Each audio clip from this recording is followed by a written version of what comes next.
Magandang hapon mga pards. It's Friday afternoon. It's 1 o'clock na. Half day lang tayo ngayon, so maaga akong nakauwi. Dumaan ako sa Ace Hardware kasi may sale sila. Napansin ko may mga mura silang mga paninda, so parang namimiss ako mag-DIY. So may mga binili akong tools. This is a complete set ng file, maliliit. Sabi ko, mapapakinabangan ko to.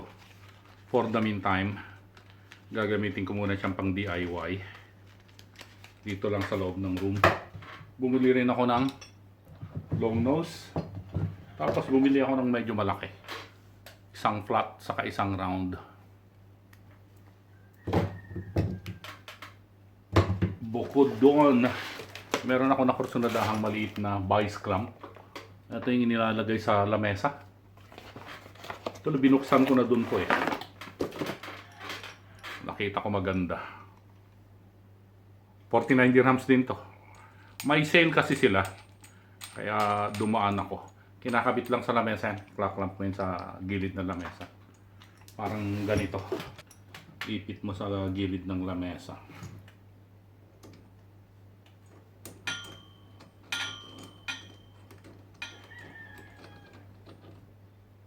Yan na.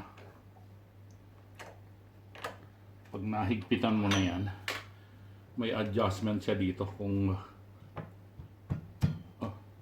parang baliktad yun. Meron siya lock kung anong position gusto mong ilagay. Pwede mo siyang i-lock. Tapos ito na yung pinaka-vice na. Yun. Ganda, di ba? Yung mga binili kong mga tools para sa DIY.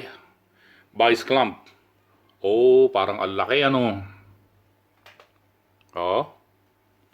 Oops. Liit lang yan. Pang DIY ko lang. Tapos set ng files. Meron siyang triangle. Meron siyang square. Dalawang flat. Isang half moon. Saka isang round. Tapos bumili rin ako ng medyo malaki. Flat saka round. Long nose. Then eto. Yung grinder. Eto yung specs niya.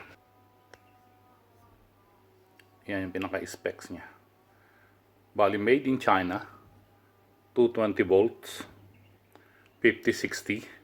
So po pwede sa Pinas yan. 850 watts lang siya. 3.8 amperes.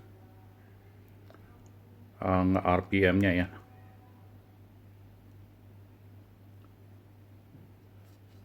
Hindi ko makita.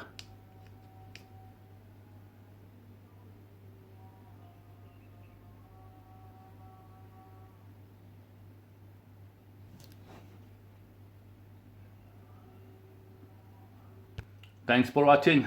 Abangan nyo po yung mga ano nito. Mga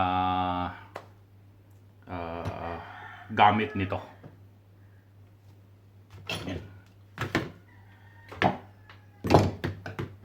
Gagawa tayo ng mga mapaglilibangan. Maraming salamat mga pards.